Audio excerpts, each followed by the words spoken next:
Yeah.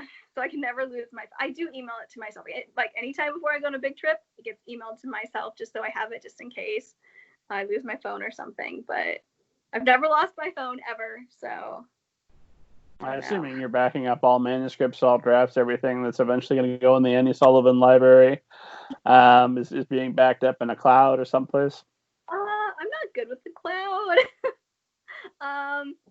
I actually was having issues on my work laptop today, and they might have to send me a new one. And the guy was like, "Well, you've backed up everything to OneDrive, right?" And I was like, "I've never actually opened it on my computer, sir." Like, um, anything that's important enough, I email it to myself.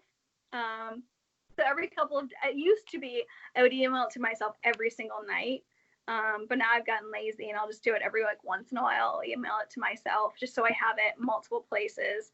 Because I don't want to be that writer who goes back into her burning house for her computer. Don't want to do that. But I also I get oddly paranoid about losing my computer when I'm working on something that I really, really love. So it stays with me a lot of the time. And again, I'm not going many places. So it's like, yeah, they'll just come to my parents' house with me and hang out there, which is fine because I've been helping out with them too. Helping them order a bunch of stuff so that they don't have to leave their house. So it works great. I'm like, I'll just bring my computer and that way it's here. Because yeah, we went through a string of breakeries, like break-ins, like maybe a year ago. That was pretty scary in our neighborhoods. Now I'm always like, what if they take my laptop? Which they don't want it. Plus there's nothing to steal in my house except they don't probably want my books and my collection of teapots, which means nothing to them. They're not even expensive teapots. They're cheap. Some of them are fairly nice, but most of them are I got this at Goodwill for $1.99 and it's shaped like a house, but it's a teapot. So I got that. But long story short, guys, I don't keep notes, and I keep my computer with me so that no one can steal it. Okay, good times. I think we're just giving your worst enemy the exact information they need to know to run your life. Just get that laptop. Right? Without saying in specifics, we're both Hoosiers, and when I lived not too terribly far from you in that neighborhood, we talked about wink, wink, wink. Yeah. I lost the first 10 chapters of all together now because I hadn't backed that one up. And thank God it was only 10 chapters. If it had been more, the version that the Steamed audience got was probably better. So I wrote it better the second time. But if it had been 25, 30 chapters, it might have just been time for a new book. So it was good that it was low on, but I got the chapter, I got the laptop stolen, and my wife calls me. She's in tears. She's like, "Oh, we've been robbed. Our beautiful 3D television's gone. All your video games." I said, "Oh, not my video games." And I said, "But honey, are my Batman action figures still there?" She's like, "Nobody stole your dolls. They're fine." I'm like, okay, well then it wasn't that bad. We're gonna be all right. Right? They take my TV. Okay, that's More that is what it is. motivation to That's read. fine. Thank you for removing the distraction. Right? You can have my TV, but you come for my books, okay? Because now that I'm an author and I get to go to all these events with super cool authors, I get all these signed copies. So I'm like, oh, they're not steal my signed copies of my books, One, they would even want the books. Two, they wouldn't even know which ones are signed. So I love to imagine careful thieves that will pull each one out to check. That one's in the pile. This one, no. So I have a couple bedrooms in my house, and one of them is just pretty much kind of empty. I actually call it my Instagram room, and it's my costume closet. That's where all my costumes are. But for a while there, I had all these elaborate setups around my book so I could take Instagram pictures, and it just looked like I had a giant shrine to my book in this room. And I would have workmen come and work on the air conditioning or do something in the attic, and they'd walk by this room and just see this giant massive shrine of stuff around Tiger Queen with tiger paraphernalia and all this stuff, and they're probably just well, that's a weird one, just keep walking, guys. So I don't know, I like to think my weirdness just scared them away, but that and my alarm system. So Just be warned, guys. If you try to rob me, I do have an alarm system. So. And 5 ferocious dogs and a bunch of AK-47s in a case, and the one under your pillow. Nobody tried to rob Annie Sullivan. I don't. This is gonna sound so awful. I don't have guns, but I have a lot of swords and daggers and machetes, which sounds really weird, guys. I know. The swords. Okay, so like I studied abroad in Spain in high school. Super cool program. You lived with a family. You were only allowed to speak Spanish, or you got sent home. So like, yeah, total immersion. It was awesome. And at the end of this program, we went to Toledo, which is known for its metalworking. And so we like all bought swords, you know, as one does. And so I had this amazing sword. And then my mom had some old swords.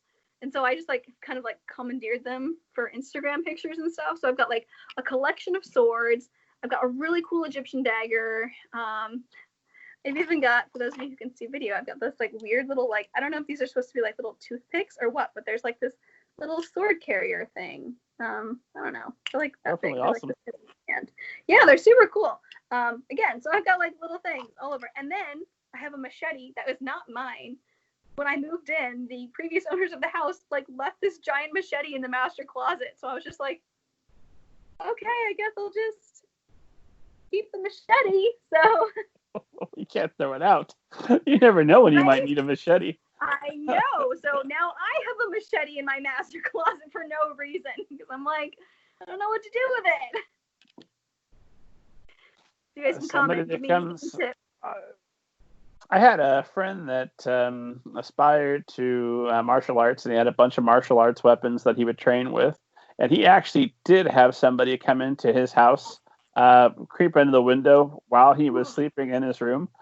And then the guy came in while he was sleeping, and you know, despite having all the weapons and his training, my buddy mostly slept through it, because he had a camera recording, because this is how paranoid he was. He recorded like it was Paranormal Activity movie. He recorded his room, so he knew that somebody had come in far enough to see all the weapons and then left. Effective enough, I guess. So I just need to hang the weapons up instead of just like propping them in a corner. That's what you're saying. Yeah, just make sure that they're visible. Okay. All right, I'll have to work on this. I mean, I'm pretty short and unintimidating, so like I need to work on like my battle cry or something in case someone breaks in. So well, yeah, when they break in, you put your Princess Cora away and you break out your Katari and you're ready to go. Yes. Oh man, I'll just pull out some of her quotes or like evil things that I was gonna spoil things. I'm not gonna say that other people in the book would say. So you could spoil if there were, I don't know, maybe some Easter eggs in the series that might be worth drawing attention to. I don't know if there are such things, or if we would want to comment on them, even if there were. There definitely are some Easter eggs in my books, in most of them actually. I do it a lot with names, especially in A Curse of Gold when you guys get that one. But also I did it in Tiger Queen with some things. There are some family stories that made it into A Curse of Gold. Yeah, there's the time your father turned you into gold. Absolutely, that makes sense.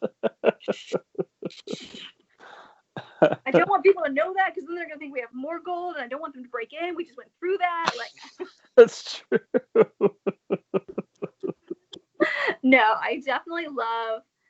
There's actually, okay, here's a fun fact, because I love, and maybe we talked about this last time, I can't remember. I love the old show, The Twilight Zone. And I think we did. Yes, you spoiled the old Twilight Zone.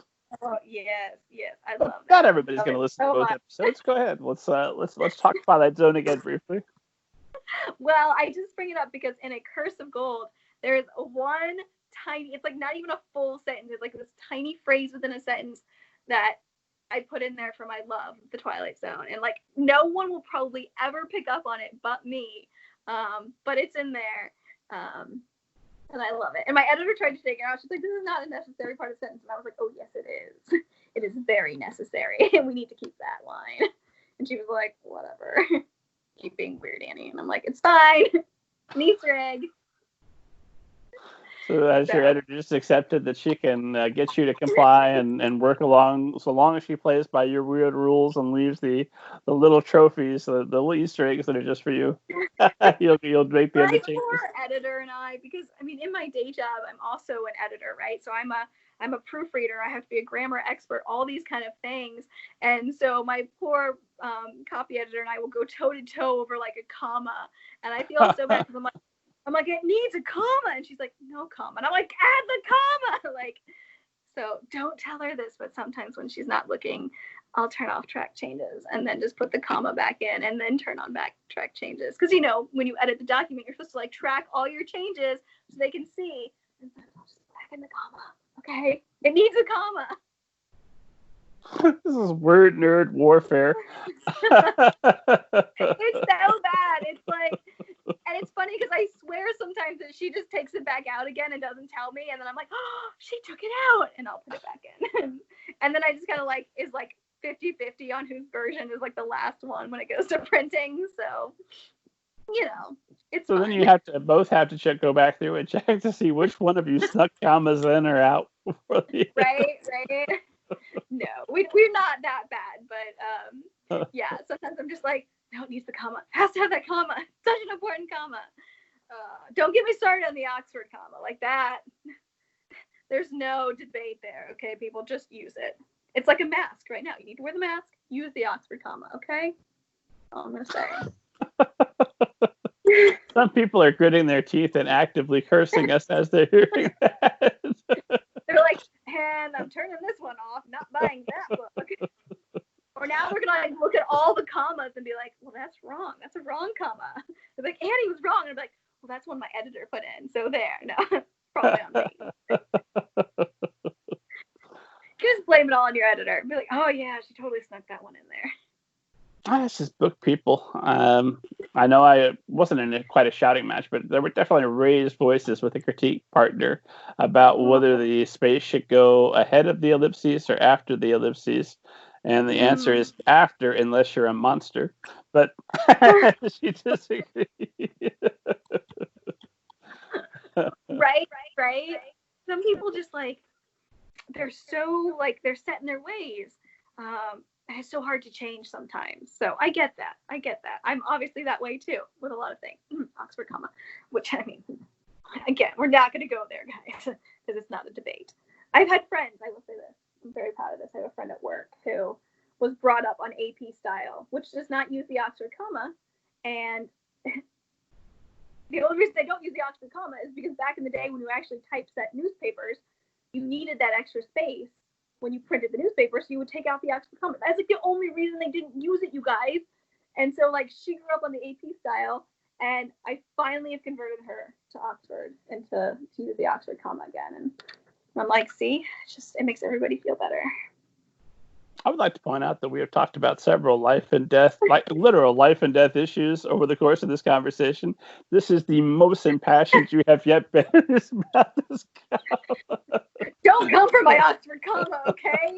Actually, you will see in the acknowledgments. I know it's in the acknowledgments for A Touch of Gold. I said to always use the Oxford comma. And you know what? There's a missing Oxford comma in the acknowledgments. It hurts. Was that the kind of thing where every time you go to sign somebody's book, you're like, hold on, flip to the back, add a comma. There you are. Take that with you. Like, just needed that one extra comma, guys. Yeah, no, it's okay. It could be one mistake. It's fine. It's in the acknowledgement, so at least it like doesn't matter. Yeah, I can see by how calm and easygoing you are at this moment that it does not matter whatsoever. It's not a concern. Oh yeah. See, this is why my company obviously pays me the big bucks when I send out those emails, because someone's got to know where the commas go, and that's me, guys. So. Well, you want to hire somebody who's passionate about that sort of thing, who will go spy with another editor to make sure the commas are where they need to be. Of course, the English language is constantly evolving and changing. My wife hit the roof here recently because they officially put irregardless in the dictionary, which I've been using for years, mostly because I know it drives her nuts. So I will occasionally find my spot for an irregardless, and now it's less fun because I'm not breaking any rules. It's right. I know.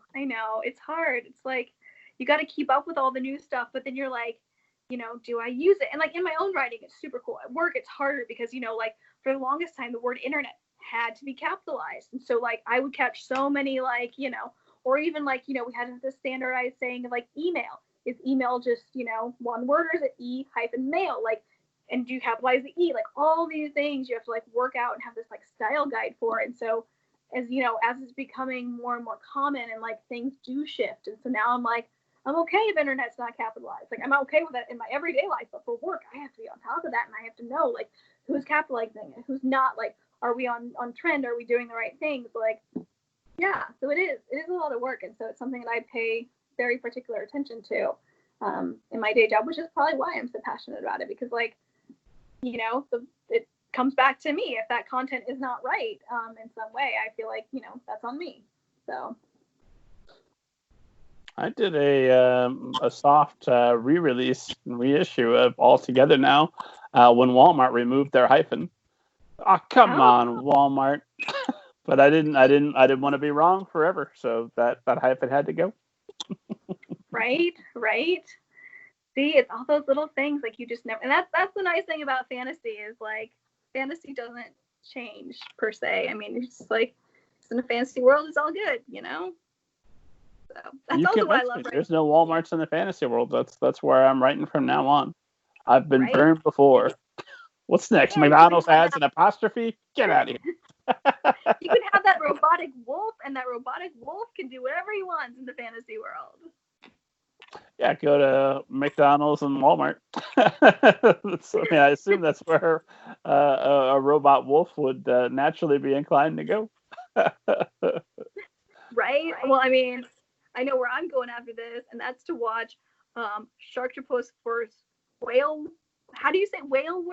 Whale wolf. Werewolf. And it's honestly it's not better. It's not as good as Sharktopus. So just set your expectation appropriately. It's Casper Van Dien is the star after he's been around for a minute. He's looking pretty rough. You could tell that I don't even know if his makeup before they filmed included a shower. He just kind of rolled out of bed like, oh my God, how much are they paying me for this again? Fine. Oh no, it's Sharktopus. Casper Van Dien out. See, the funny thing is I would do those movies for free, okay? Like, sign me up. I will be your like token little blonde girl who runs around and like it's like, oh no, we're gonna be eaten. Like, eat me. I want to be eaten by a shark in your movie, people. Like, sign me up for this. I will do it for free. I will pay you to like let me come out there and do this. That's how passionate I am. Between the Oxford comma and the shark movie. So I mean, you said the title and I was already sold. I was like, my expectations were already set. Okay, like I've got this. No, I knew it. You and me, we're right here. We're in sync when it comes to the important stuff. Yes.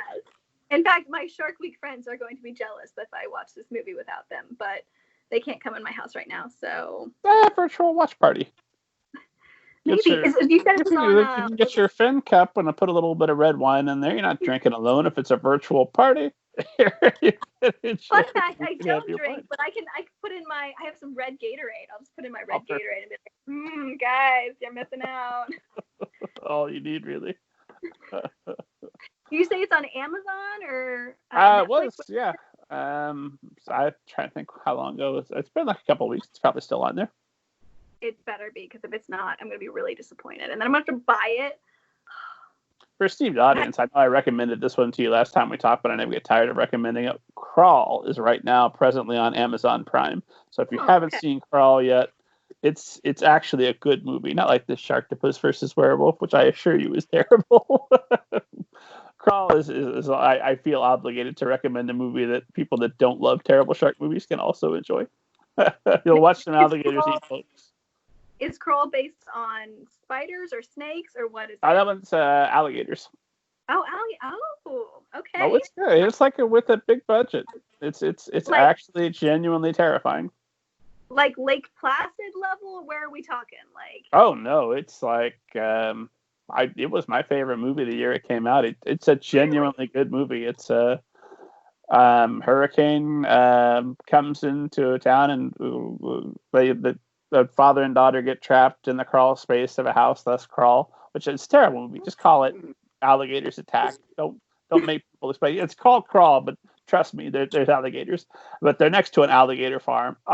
Isn't that always the way? And the alligators get in the crawl space with them as well and chase them around for almost 2 hours.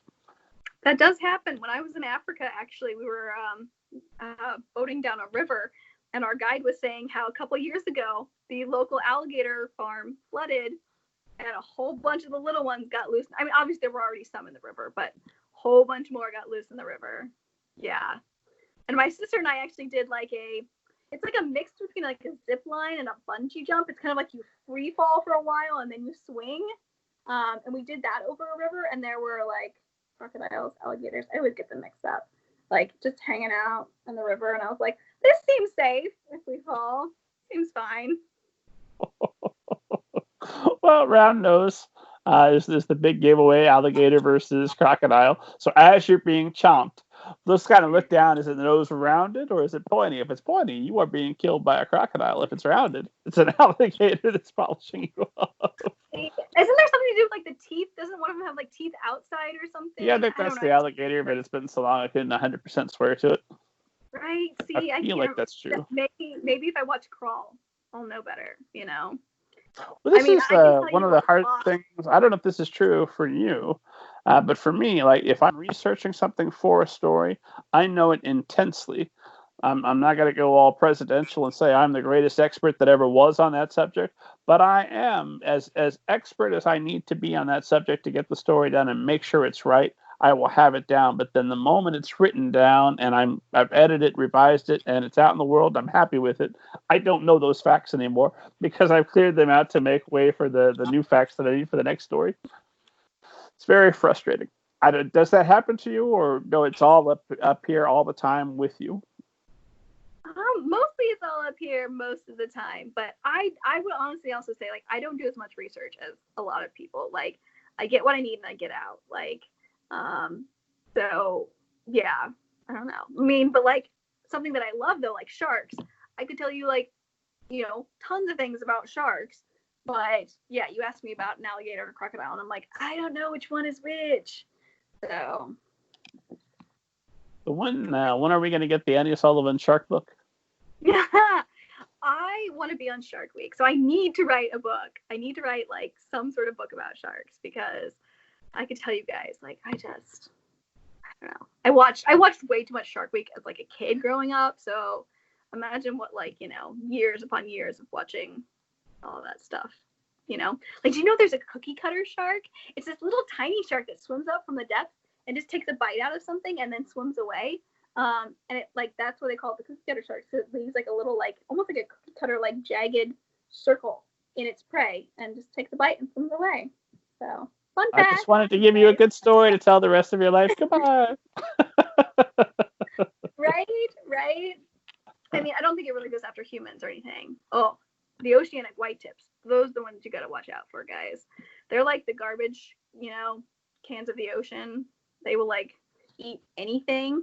And they actually think that those are actually probably one of the most deadly sharks, and no one talks about them because this is going to get really depressing. But like, they probably think that like, was it like PT-109? Like a lot of the ships that went down, probably oceanic white tips that ate a lot of those people, and that's why they're probably technically the number one killer, but no one can verify that. But well, no one alive. Yeah, no one alive. So watch out for those guys. If you're in the middle of the ocean, they're probably the ones who are gonna find you. So be prepared. Watch Shark Week so you know how to fend them off, guys. Or watch Sharktopus versus Whale Wolf because that sounds amazing and fun and educational. So. Or if you're in the Hoosier State landlocked, just stay out of the ocean. It's pretty easy. I've mostly managed it.